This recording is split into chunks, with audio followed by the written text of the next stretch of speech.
Hey everyone, it's Nathas, and today I'm going to show you my prize haul from the Gencon SolForge Fusion weekend.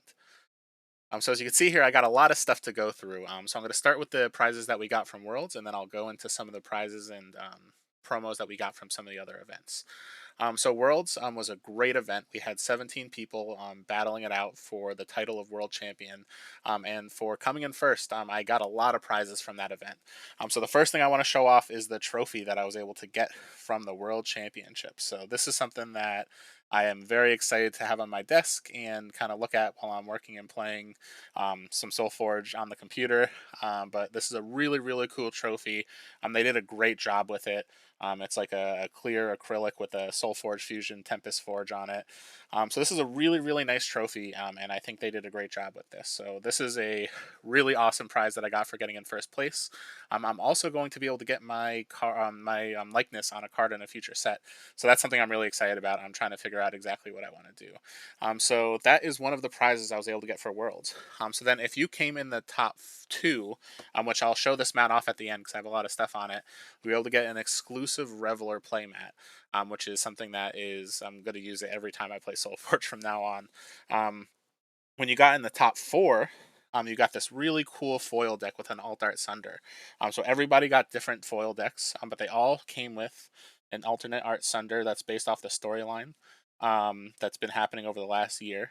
So my Sunder has Frostblast at level 2, Stimble at level 3, and Summon the Storm at level 4. But something that's unique about this deck, it is completely foil, including the Forgeborn card. So as you can see here, there's a sleeve on here, so it reflects a little bit. But this Forgeborn card is foil. The other side with the deck list is also foil, but right now we are waiting for the QR codes to be active, so I don't want to show that side just because I haven't claimed the deck yet. So my deck, I got very lucky. I mean, you'll see why in a second. But I want to go through the cards here, and you can see something that's unique about the foil decks that they gave out in the top four is that the entire card is foil, not just the border. So this is the first time they did this in a foil deck, I think, as unless there was something else that came out that I'm unaware of. But this is a fully foil, including the art of the card deck. So this is a really, really cool prize that they gave out to everybody in the top four. Um, so in this deck, it had a Burnout, a Chaining Stonefist, a Herald of Fury, and you could really see the foil and the way that I'm holding it right there. Now, something really, really cool about these decks is that every one of them had an Ice Lance Mangus in it. But the Ice Lance Mangus is alt art. Let me just try to get it back in focus. So it's alt art. It says World Championship 2023 on it. It has the little alt art promo symbol on it below or above it. And it also, instead of having a set symbol, it says WC to stand for World Champions. So this is a really cool thing that every one of the decks had. And I think it's just a really awesome promo. And I hope they start doing some more stuff like that where they have like a random card in your deck that is alt art or a special edition in some way. Now there's a lightning charge. Now, this is where I got really lucky because my deck had a Nova Elementalist in it. So this is a really cool card. Apparently, out of the top four, only one of them did have a Nova Elementalist, and he gave them out randomly. So he was like, "Oh wow, I guess you got the lucky one." So I got a Nova Elementalist in my fully foil deck. There's a Raging Razortooth, a Stampede, a Tortoise Colossus, a Uranti Heartseeker. So those are the cards in the deck. And then the one interesting thing to note as well, so the Rumble Spark Energy side of the Rumble Spark Soulbind card is not foil, but the Rumble Spark Embodiment side is foil. So it's really interesting. It's pretty unique in that way. I guess it's one of those things where you want to have the Rumble on the embodiment side more often anyway, so you hope to show off that foil. But it's interesting where every other card is foil on both sides, but the energy just happened to be foil on one. But this is a pretty solid deck just in general. There's a lot of aggressive, there's some elemental, there's way to play free spells, um, and it's got a little bit of removal. So it's definitely a deck that I'm enjoying or I'm excited to play and that I think I'll really enjoy playing. But this was a prize they gave out, so all the other people in the top four also got their own variant of a foil deck, and I'm hoping that you'll see a lot of those soon as well once people start posting those online. So then if you got top eight, everybody got foil copies of the minions that they gave out during the event. So I'll start with the participation minions and I'll go into the top 8 minions. So on the left here, everybody got 5 copies of a non-foil of each of the 4 minions. So we'll start with the Wisp. So that's a Wisp that has the World Championship symbol on it. And then on the other side, it's an Oak Father with the World Championship symbol. So now there's something very unique about these non-foil minions. First of all, it's obviously brand new art, and I really, really like the art on these minions. But something that's really special is the edges. So it might be hard to see, but you'll see like a little bit of a green tint as I'm holding this up. So what I'm going to do is after I show off all the arts, I'm going to hold all the minions together. But something that Stoneblade did was they actually foiled the borders of these minions. So it's like really metallic and shiny, and you could definitely see some of that green here. So every minion that they gave out to everybody who participated, which was 5 of each, they have these really cool foil borders, and it's something that's like I've never seen before on cards, and I think it's a really really cool effect that they were able to do. So that's the Wisp. That's in non-foil. We've got a Spell Sprite, which turns into a Spell Swarm. As you can see, this one should have the red foiling on the edge, which you could really see kind of towards where my thumb is. We've got a Mindless Zombie with a Zombie Brute. And then finally, we've got a Gizmo with a Mega Gizmo. So I'm going to hold all these together. And then, if I could get this in focus, you could really, oh yeah, you could definitely see it here, where you got the foil edges on each of the cards. And it's just really, really, really sharp. So when you see it in person, it really pops. It's a little hard to get on the camera, especially with all the colors in the background. But I think these were amazing participation prizes, and I hope they do more like this in the future. So everybody who participated, they got copies of these non-foil minions.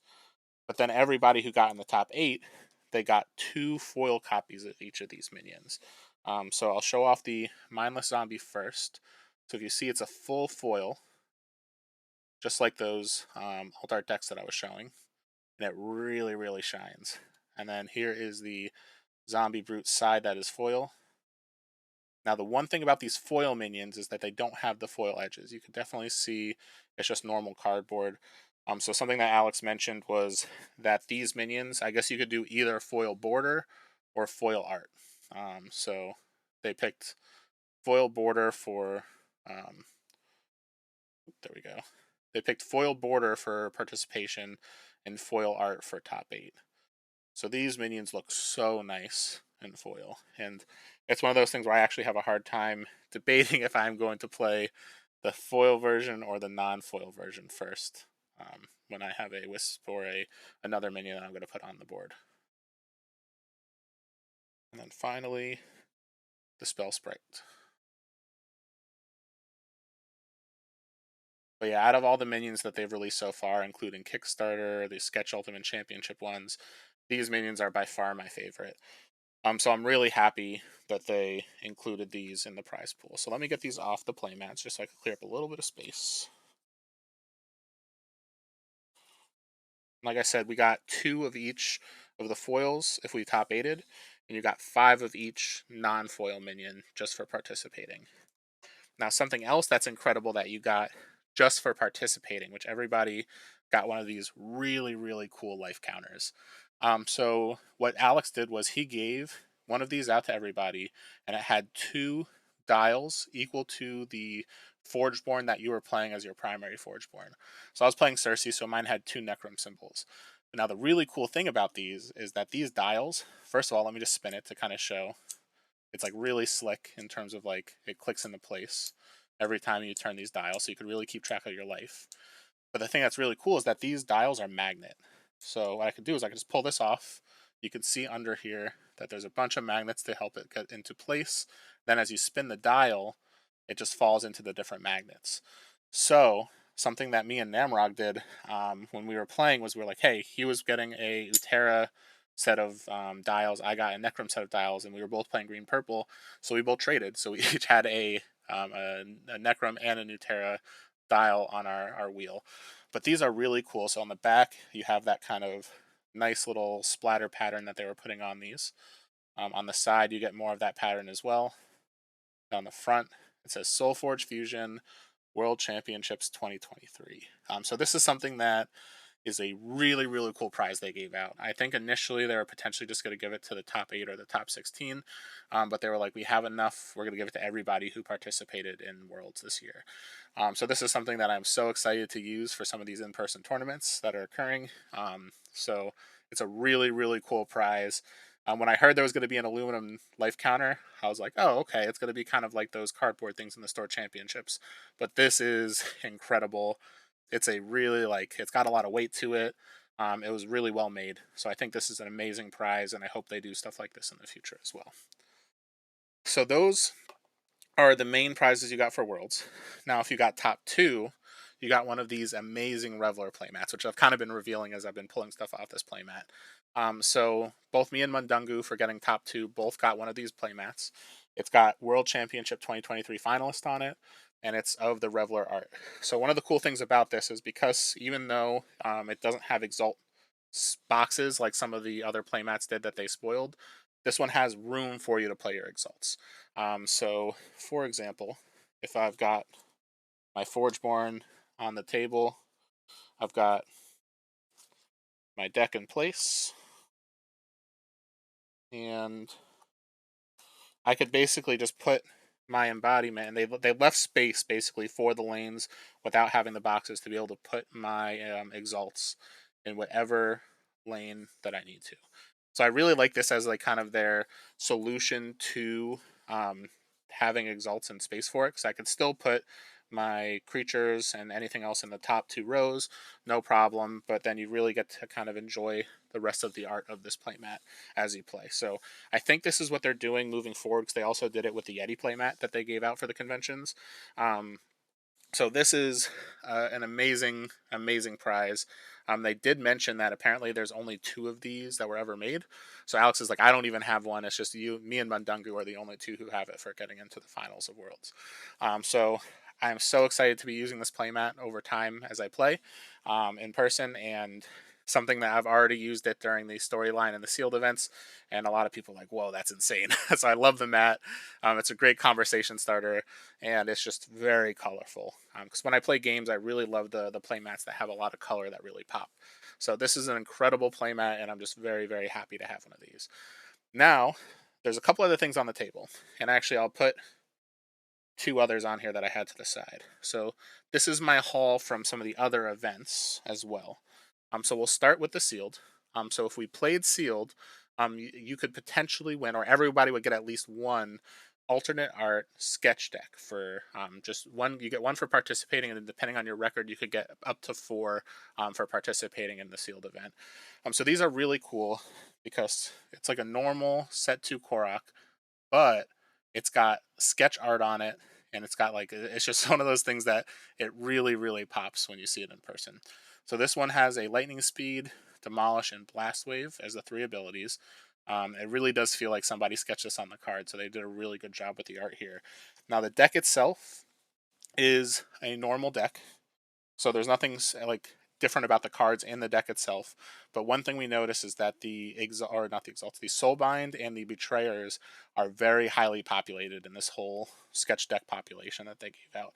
Also, because the sketch decks haven't been printed super often yet, you get really low numbers in terms of the collector number on the side.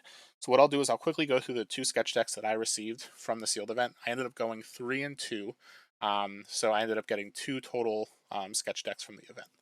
So the first card is an Ardent Stonefist, Charger Mammoth, Disintegrate, Everflame Phoenix, Goliath the Fearless, which is a really cool soulbind to have in the deck, Ice Lance Mangus, Ice Storm, Raging Shardback, Raging Stormling, Windspark Elemental, and then we'll show that Rage Idol.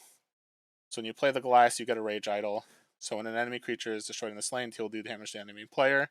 And when you have it in the Rage of Kadras side, when an enemy creature enters this lane, you deal 5 damage to it. When it's destroyed in the lane, deal 5 damage to the player. So it's a very just aggressive card that wants you to be killing your enemy's creatures. And this deck specifically has a lot of aggressive in it. So I think there was 5 total. So the Elemental, the Stormling, the Shardback, Phoenix, and the Mammoth. So this is just a very aggressive deck. It was a really cool one to pull, and I'm excited to try to pair it with something, especially because it is a sketch deck. Now the other one I received is a Necrom deck, and this one has a Circe on it with Shadowcast, Sorrow, and Army Commander. So again, that sketch just looks really cool, and it's something that like I think they did a really good job with the art on these. So this deck had a Betrayer, Abyssal Assassin,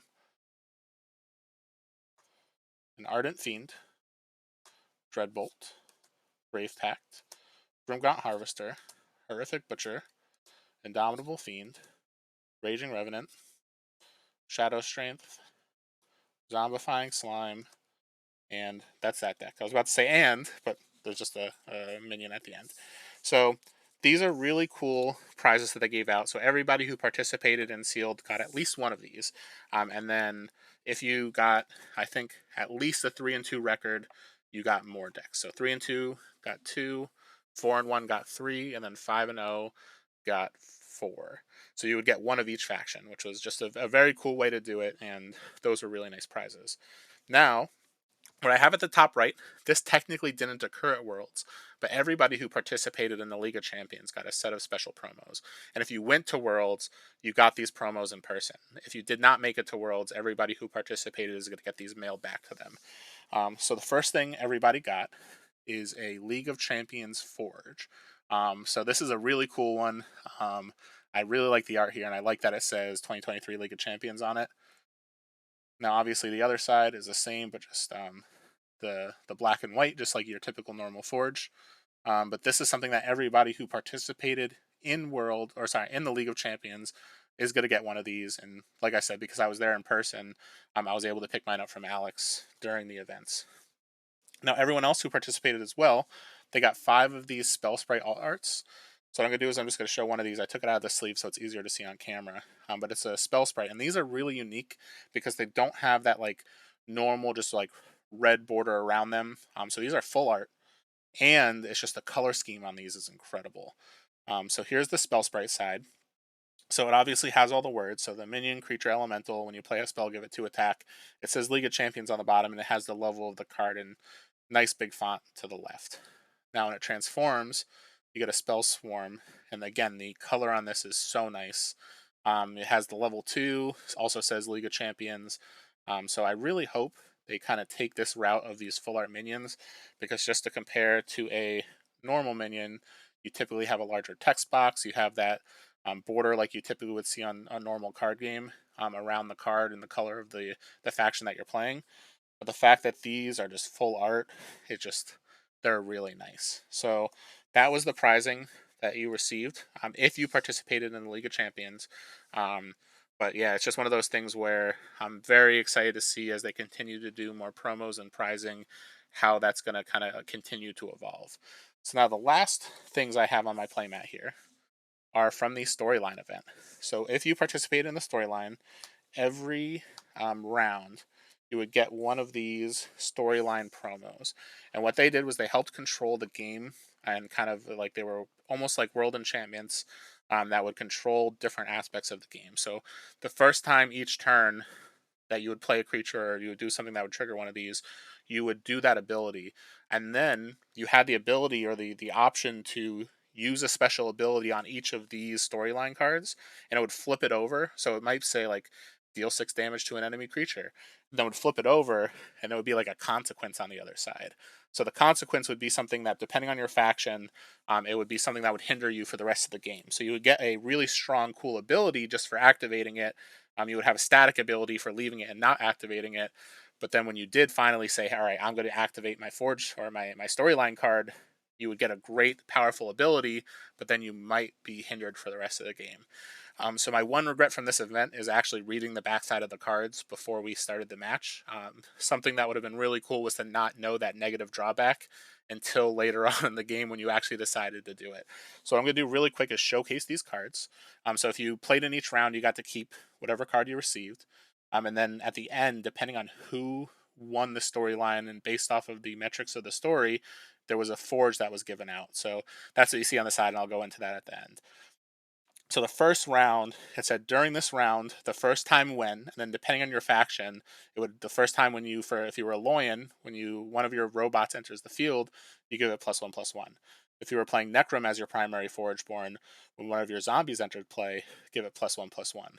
If you're playing Tempest and one of your elementals enters play, if it's the first one that entered, it gets +1/+1. And finally, if you were playing Utera and one of your spirits enters play, give it +1/+1. So a lot of times this would definitely trigger if you played any of your minions, but other creatures that have these types would also trigger this. So every time I would play, because I played Utera, a Wisp, I would give it +1/+1. When my opponents played something else, so I was also playing against Greg, who was playing Utera as well, he would also get +1/+1. Now at the bottom it says, you may take the following faction action. If you do, you must flip this card at the end of the turn. So for a Loyan, you could play a Gizmo. When one of your creatures replaces a creature this turn, give it +4/+4. Necrom had give a creature +4/+4. This turn it gets stealth. Tempest had give a creature +8 attack. And Utera had give two creatures +2/+2. They get breakthrough this turn. Nova players give those creatures an additional +2/+2. So if you played Nova as your Forgeborn, you got an additional little buff, which was really cool. Now, if you decide to activate that ability, there was a drawback for the rest of the game. So this card could not be flipped back. If you played a Loyan, you could not replace your creatures for the rest of the game. If you played Necrom, you cannot deal non-combat damage to the enemy player for the rest of the game. Tempest, your creatures couldn't gain attack for the rest of the game. Nutera had when one of your creatures enters play, move it to the back row. So the drawback in round one was not as large compared to some of the others. But so that's kind of the template of the cards. So what I'll do is quickly go through the others. Let's get that into focus. There we go. So for the level 2, or the round 2, a Loyan, the first time when one of their creatures replaced a creature, it got 2 attack and 2 health. Necrom had when one of your creatures is destroyed outside of combat, reanimate it, which that turned out to be insane. It was such a strong ability. Necrom, if you played against it, they had a huge advantage in round 2. Tempest had whenever you play a spell, give a creature +2 attack. And Utera had when you gain life the first time, you give a creature +2 attack. So then your actions that you could use to flip the card were a Loyan, upgrade 3 cards in your hand, then discard 2 of them. So that could really push you forward for the rest of the game. Necrom just had reanimate a creature, which is pretty wild. Tempest had play a spell from your banished pile for free. So if you were playing Sunder, you may play up to 2 spells from their banished pile instead. The Utera had one of your creatures strikes an enemy creature. So if you flip it, once again, it cannot flip back. So for a Loyan, you can't upgrade cards for the rest of the game. Necrom, your abilities don't trigger from your creatures being destroyed for the rest of the game. Tempest had you can only play up to 1 spell per turn for the rest of the game, and Utera could not gain life. So level 2, depending on the deck you were playing, the drawbacks were a little bigger, but Necrom was hugely incentivized in this round. And again, it's cool that different Forgeborns, if you played specific ones, had a little extra bonus. So that was just a nice little touch. So now the third round, this one was probably the most wild in my opinion. So during this round, if you're a Loyan, the first time you upgraded a card from your hand, you may draw a card and put a card from your hand on the bottom of your deck. Necrom had when one of your abilities destroys one of your creatures, you may draw a card from your or draw a card and then put a card from your hand on the bottom of your deck. Tempest had when you play a spell, you may draw a card and put a card from your hand on the bottom of your deck. Nutera had when you increase a creature's power or toughness, you may draw a card and put a card from your hand on the bottom of your deck. So then your action to flip this, every faction could just draw 2 cards and then flip this over. So I know there was a round where I was basically every turn I was able to buff my creature in Utera because I was playing some spell sprites, and then at the end of that cycle, I flipped this over to draw 2 cards because I was able to basically fix my deck by every time I buffed the spell sprite the first time. I was able to draw a card, put it on the bottom, and I guaranteed I got the card that I missed from my draw cycle with this one. So this one was insane. But then the problem was, if you did flip it, um, all factions could only draw 3 cards during their draw phase for the rest of the game. So this one, the drawback was pretty huge. I know I used to basically put the final nail in the coffin, but this is something where if you flipped it early, it could have potentially really held you back for the rest of the game. Now the fourth round, there we go. So then this one was confusing because this one was the first time when one of your opponent's creatures did one of these things, or the first time your opponent did one of these. So the templating was a little weird, but they let us know before the round. So Loin, the first time that one of your opponent's creatures entered the field, you would give that creature -2 attack. With Necrom, the first time that one of your opponents entered, it would get -1/-1. With Tempest, the first time one of your opponents entered, it would deal 2 damage to each adjacent creature. In Terra, that creature would get -2 health. Now, you could take this following action and then flip the card. Alliance had given enemy creature -8 attack. If you had a Steel Rosetta, you could give an additional enemy -8. Necrom had destroy an enemy creature. Tempest had deal 6 damage to an enemy creature and up to 1 adjacent. And Utera had given an enemy creature -6. So then once this flipped, it cannot flip it back again. So then Oloyan creatures had -2 attack. Necrom creatures, you gave it -1/-1 for your own. Tempest would deal 2 damage to each creature adjacent to it, and then Utera would give your creatures -2. So this one, again, it was just the templating was kind of weird on this one, but it was still a fun round. It was me and my opponent both played Utera in this round, so we just kind of had the same effect, so it wasn't as confusing if we were playing different factions. Now the last round, which was really cool, and I think this kind of alludes a little bit to what some of the stuff that's going to happen in the next set. So during this round, everyone's Forgeborn gave the following level 1 ability. So this is the first time Forgeborns have been able to get a level 1 ability. So all factions, for each faction among creatures you have in your play up to 1 level 1 minion from the same faction. So if I had an Utera card out, I could activate this and get a Wisp. If I had an Utera and a Tempest card, I could get a Wisp and a Spell Sprite. So it was just a really cool first round Forgeborn ability. This would actually activate your Forgeborn, so it's not just a different ability like a Forge Seal or Mantis. It would just be specifically activate your Forgeborn like you normally would, and you have that level 1 ability. So now you could take this following action. If you do, you must flip the card at the end of the turn.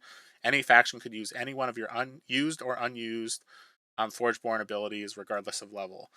So one thing that we found out almost at the end of the round was that you could use the ability from either of your Forgeborns, your used or your unused Forgeborn.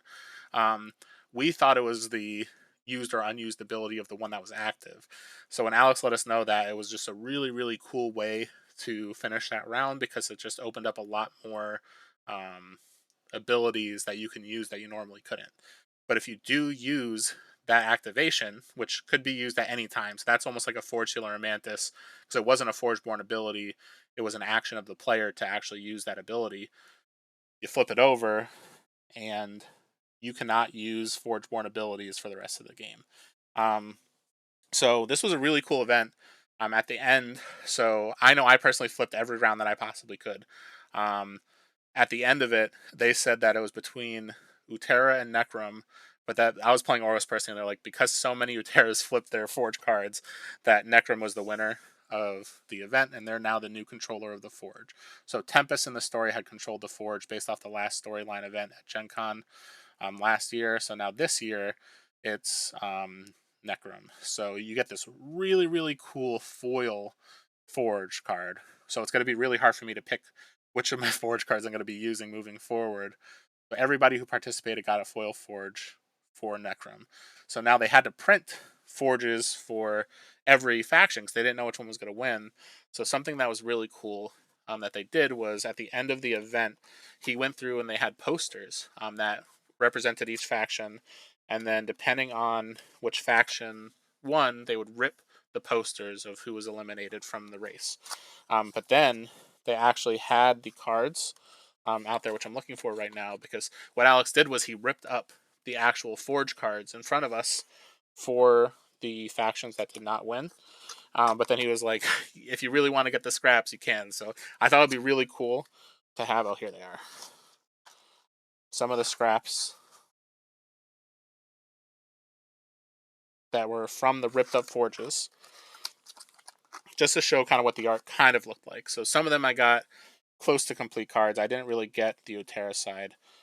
But holding these kind of close together, this is what the Aloyan would have looked like, but he ripped these in front of us, so they're kind of deemed useless, but it's just a cool little prize to have.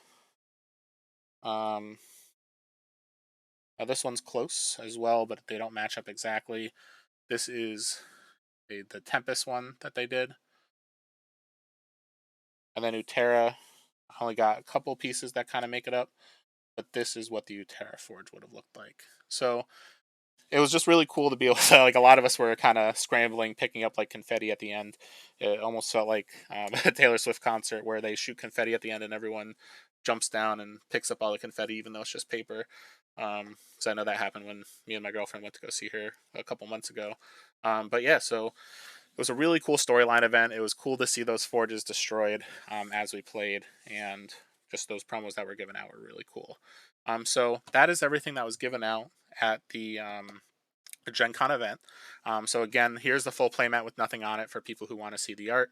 And then you had the opportunity to buy a Yeti convention exclusive playmat, which I have right under here. So I'm going to move this playmat out of the way so you can see that art as well. So this is the Yeti art. So I filmed a video right when I got back from Gen Con that went over kind of some. I opened a couple decks and I talked a little bit about the event, and I did it on this playmat. So this is a really cool art. It has the same space at the bottom for um, placing your exalts, but it has just different Yetis from Solus. So it was a really cool playmat. I had to make sure I got one for myself, and I got a couple extra to give away as prizes in my local scene for players who are playing locally. So this was a really cool thing that they gave out at the event, or that they didn't give out. They were selling at the event for about $20. And then finally, one other thing that they were selling, which I picked up these because they were pretty cool. Right here, they were selling cardboard power toughness trackers. So they gave out very similar trackers as part of the store championship events. So these they were actually selling, and they are SolForge branded life trackers. So the only downside for these is that they go from, here we go, so 1 to 15. So if you have a creature with 0 power, unfortunately you can't do it here. But otherwise, these are just a nice little tool, like trinket to use to keep track if you don't want to carry around dice, to be able to understand the power and toughness of your creatures. And you could just do this as like plus 15, plus 15, or there's not really a good way to do minus here. But I picked some of these up to give away to some of my local players as well, just so they have the ability to get some convention exclusive stuff. So these are really cool. I was not expecting to see these at the convention, but they were selling them. I think it was like a set of 5 for maybe like $10 or something like that. So I had to pick up a set. So that is everything that I got at Gen Con. It was a really, really fun event. And I'm really hoping that next year they will continue to pull out all the stops for future events. Um, so yeah, thank you for tuning in. I've been on a couple podcasts over the last week. So if you want to hear more about the event, my experience playing in Worlds, feel free to tune in. So both the Fifth Cycle and the Charge Plated podcast have interviewed me, and both of those episodes are live as of either yesterday or today. And then next week I will be on the Shuffle Bus podcast slash YouTube channel to be able to talk with them as well. So thank you everybody for tuning in. You will also, one more thing is that you'll be able to see some of my top 8 matches once Shuffle Bus posts those. So they actually did commentary and recorded all the videos for the top table all day. So all the top 8 matches. Luckily, I was on stream, so I'll be able to watch those back when those get posted. But I would definitely recommend checking out Shuffle Bus on YouTube, and they will have some of the actual matches from the World's Tournament. So thank you for tuning in. Gen Con was an incredible event, and I will likely start streaming again for SolForge probably this weekend or next week. I just need to take a little bit of time off after doing a lot of prep work for Gen Con as well as being at Gen Con for a week. So thank you. I look forward to my next stream and my next recording, and I will see you next time.